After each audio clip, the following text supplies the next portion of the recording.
Alain Poulot, bonjour. Bonjour.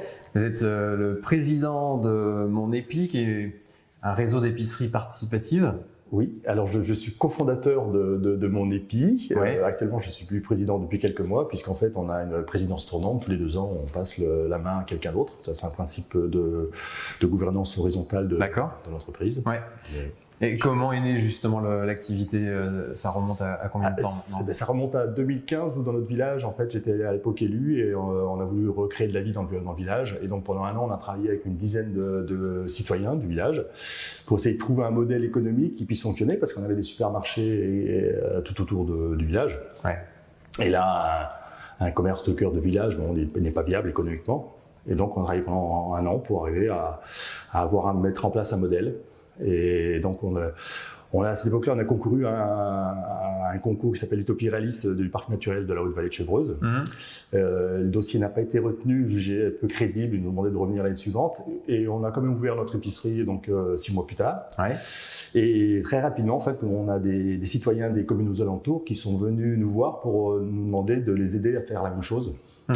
Et c'est là que l'idée de créer une start-up avec une dizaine d'adhérents pour monter une plateforme pour permettre à tous les autres de faire la même chose que nous, quoi. Voilà. Et ça, le faire gratuitement. L'idée, c'était vraiment d'essaimer un mode de fonctionnement de réappropriation du circuit alimentaire, en réalisant la transition énergétique en même temps. Ouais. Et ça, nous, on avait fait notre travail au niveau de notre village. On ne pouvait pas aller plus loin. Dire, voilà, comment est-ce qu'on fait pour que les autres puissent faire comme nous, pour essaimer un concept économique qui est quand même où on fait autrement, quoi. Il n'y a pas photo. Quand on parle de start-up, souvent on pense croissance, hyper-croissance avec des levées de fonds. Alors, là, on est sur un modèle qui est assez différent. Ah oui, là, on est vraiment sur le modèle, d'ailleurs, le modèle des épis. Un épi, la spécificité, c'est qu'il n'y a pas d'investissement. Enfin, on peut le faire avec 0 investissement. Oui, que de l'humain, du temps. Voilà, donc comme il y a 0 marge sur les produits, je veux dire, on est sûrement quelque chose au niveau économique qui est assez résilient. Et donc l'entreprise, on a fait pareil, c'est-à-dire qu'on a fait avec les moyens qu'on avait, donc d'abord des moyens humains. Et donc on a appris à développer l'informatique pour monter une plateforme. On a fait Maintenant, on a des professionnels qu'on peut rémunérer pour faire ça. Mais donc on n'a pas fait de levée de fonds, donc on n'est pas parti dans un système de commercialisation et de communication comme le font toutes les startups pour vivre, ils sont obligés, parce que on avait cette résilience économique qui nous permettait on dépense que ce qu'on a, point. Ouais. On fait que ce qu'on a, comme dans un épi. Et alors, donc, la plateforme technologique qui est mutualisée pour l'ensemble des épiceries qui souhaitent se lancer. Et le modèle économique individuellement de chaque épicerie, quel est-il par rapport aux fournisseurs, aux clients? Le modèle économique, donc, il est donc sur la base de 0 investissement. Et donc c'est un groupement d'achats citoyens, donc où on achète les produits en prix de gros auprès des petits producteurs d'abord locaux, et on les redistribue sans marge aux adhérents. Donc on a accès à une alimentation de qualité à des prix vraiment concurrentiels, entre 20 et 30% par rapport à la grande distribution. Et donc pour que ce modèle économique fonctionne, en fait, c'est un ensemble d'acteurs où on travaille en collaboratif et horizontalement, où chacun apporte quelque chose, chacun en retire quelque chose. Il n'y a personne qui concentre l'ensemble des avantages, comme en général on fait dans le commerce. Et donc on a la collectivité qui apporte le local, gracieusement, mais avec ça elle remet de la vie dans le village à moindre coût, donc c'est intéressant pour elle. L'association donc qui paramètre la plateforme et qui gère les adhérents, donc elle va créer de la vie et du lien social. Les adhérents, ils donnent 2 heures de leur temps pour faire fonctionner l'épicerie, mais en contrepartie ils accèdent à une alimentation qui est justement de qualité. 2 heures par mois. Par mois. Oui, ce qui est pas, quand on voit le temps qu'on met pour aller au supermarché et faire des courses, les 2 heures, on les récupère assez rapidement. Et donc, ils ont accès à une alimentation de qualité, à des coûts intéressants, etc. Les producteurs, donc, ils apportent leurs produits et ils ont accès, en fait, à un circuit de distribution qui est très proche, en cours, et sans pression sur les prix. Donc, c'est eux qui décident du prix, et 100% de ce que l'adhérent paye, ça va aux producteurs. Donc, et après, on a donc des partenaires, comme Bouchon Coq, par exemple, qui déploient qui promeuvent le concept, ils font connaître, ça, ils savent très bien faire ça, et en contrepartie, qui déploient le réseau. Et après, le directeur, c'est Mon Épi, qui a pour mission de développer la plateforme, de la maintenir et d'accompagner tous les épis qui, voilà. Donc, on a un ensemble d'acteurs. Et s'il en manque un, ça marche pas, je dirais. Et il y a personne, et tout le monde est au niveau horizontal, tout le monde participe, et vraiment, c'est quelque chose c'est la base des communs, mais au niveau des acteurs. À la fois l'épicerie peut être un commun en lui-même, et en fait le modèle de fonctionnement c'est vraiment quelque chose de très horizontal. Et en termes d'organisation, parce que pour faire tourner une épicerie, et il faut que toutes les tâches soient faites. Comment s'assurer que effectivement ce qui doit être fait soit bien fait? Alors c'est là que le modèle de commun classique qui a toujours existé depuis le début de l'humanité. Hein. Dans les tribus, partout, tout le monde fonctionne avec un principe de commun. C'est là qu'on utilise l'informatique, en fin de compte, pour définir des règles de fonctionnement et puis pouvoir perpétuer le système. Et en fait, c'est l'informatique qui encadre le fonctionnement de l'épicerie. On a paramétré des tâches avec un planning de fonctionnement. Donc, les adhérents savent ce qu'ils ont à prendre. Lorsqu'ils font quelque chose, la tâche est prédéfinie. C'est la plateforme qui vérifie que tout le monde a bien fait ses heures ou alors a rechargé son compte. Donc, en fait, toute l'organisation qui est un peu le côté un peu pas sympathique, je dirais, de fonctionnement, ça c'est fait par l'informatique. Et chaque famille est responsabilisé, c'est-à-dire il n'y a jamais un être humain qui va donner un ordre à un autre être humain. Il n'y a pas de chef. C'est une auto-régulation en utilisant le bon côté de l'informatique qui est binaire. Et donc on ne peut pas passer à travers. Il n'y a pas de situation où certaines tâches moins attirantes que d'autres sont mises de côté? Eh bien, la spécificité, c'est qu'on a vraiment découpé en fait le fonctionnement de l'épicerie par des petites tâches simples, donc n'importe qui peut les faire. Chacun choisit ce qu'il veut faire quand il veut faire.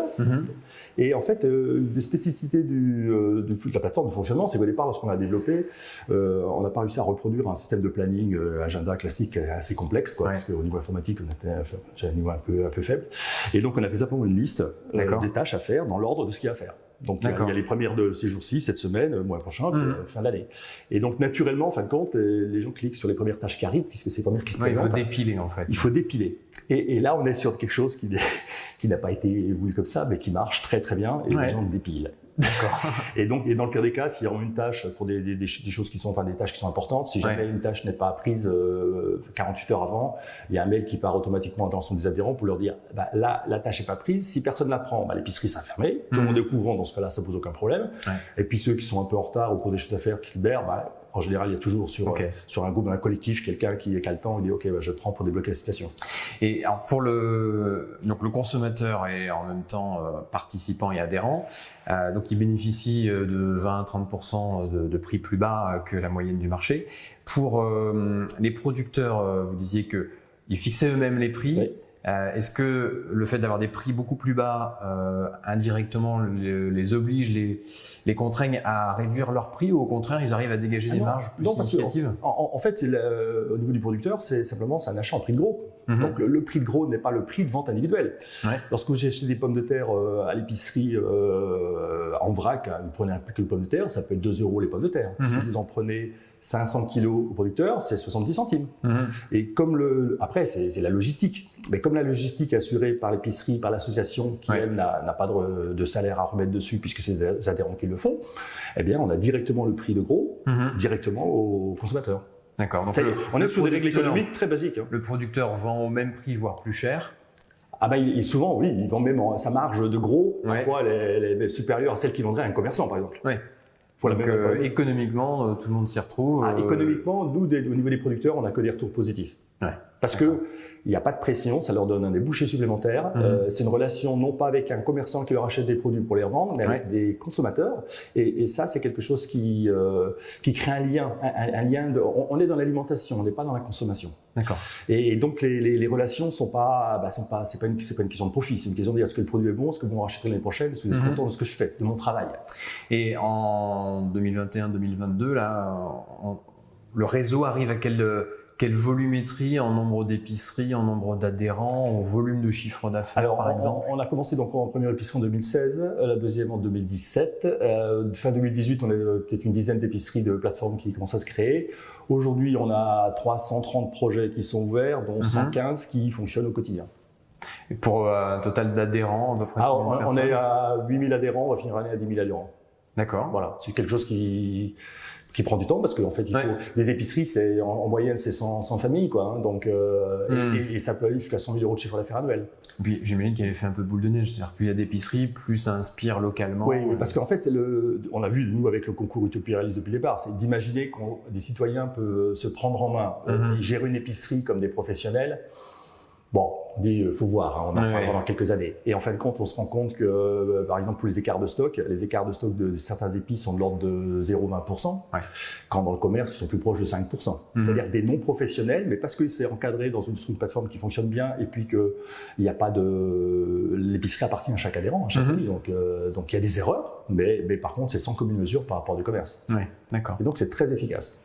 Et il y a un système de rassort automatique des produits, par exemple, pour tout ce qui est stocké, puisqu'on a des produits stockés et des produits en précommande. Donc, les produits en précommande, ça fait que tout ce qui est frais, tout ça, il y a zéro perte.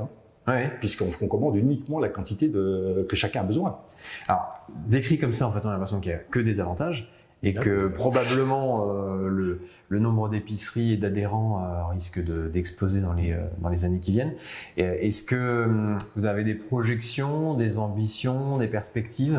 Depuis le départ, on essaie de construire un système qui puisse justement ne pas... Parce que l'ambition, c'est de sauver la planète. Donc bon, il ne faut pas s'arrêter à 4-5 épices, sinon nous, on avait fait le travail sur notre village, on avait décarboné notre alimentation pour 20% de la population. Donc depuis le départ, c'est pour ça qu'on est passé par l'informatique, pour avoir la capacité de pouvoir déployer à l'infini. Aujourd'hui, nous, on génère la plateforme d'un épi en un clic. Donc il n'y a rien qui arrête la création, la spontanéité d'une association qui veut reprendre en main son alimentation. D'accord. Il n'y a pas de limite. Donc potentiellement... Et il n'y a pas d'investissement, il n'y a rien. Potentiellement, c'est un système alternatif à la grande distribution qui est susceptible d'atteindre une volumétrie qui pourrait créer une forme de concurrence à la grande distribution. Non, parce qu'on a des volumes qui n'ont rien à voir. Je pense qu'on n'existe même pas pour la grande distribution. Par contre, en termes de services publics alimentaires dans toutes les communes rurales, par exemple, comme ça, alors là, évidemment, c'est formidable. Donc c'est une logique de complémentarité, de dernier kilomètre, d'aller là où finalement il y a un déficit. Et de développement de la production et de l'intérêt des producteurs locaux. Parce que toute leur alimentation, il faut alimenter localement. Donc là, eux, par contre, c'est un développement économique fort qui est local à 100%.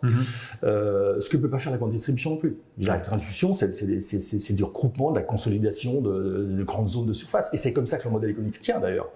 Donc, ils peuvent pas aller plus petits, sinon ça marcherait pas. Donc, en fait, le seul moyen de le faire maintenant avec les prix, le niveau de prix alimentaire que donne la grande distribution, c'est de passer par des systèmes zéro marge, faits par le citoyen pour arriver c'est le seul moyen économique pour arriver à quelque chose qui puisse s'équilibrer.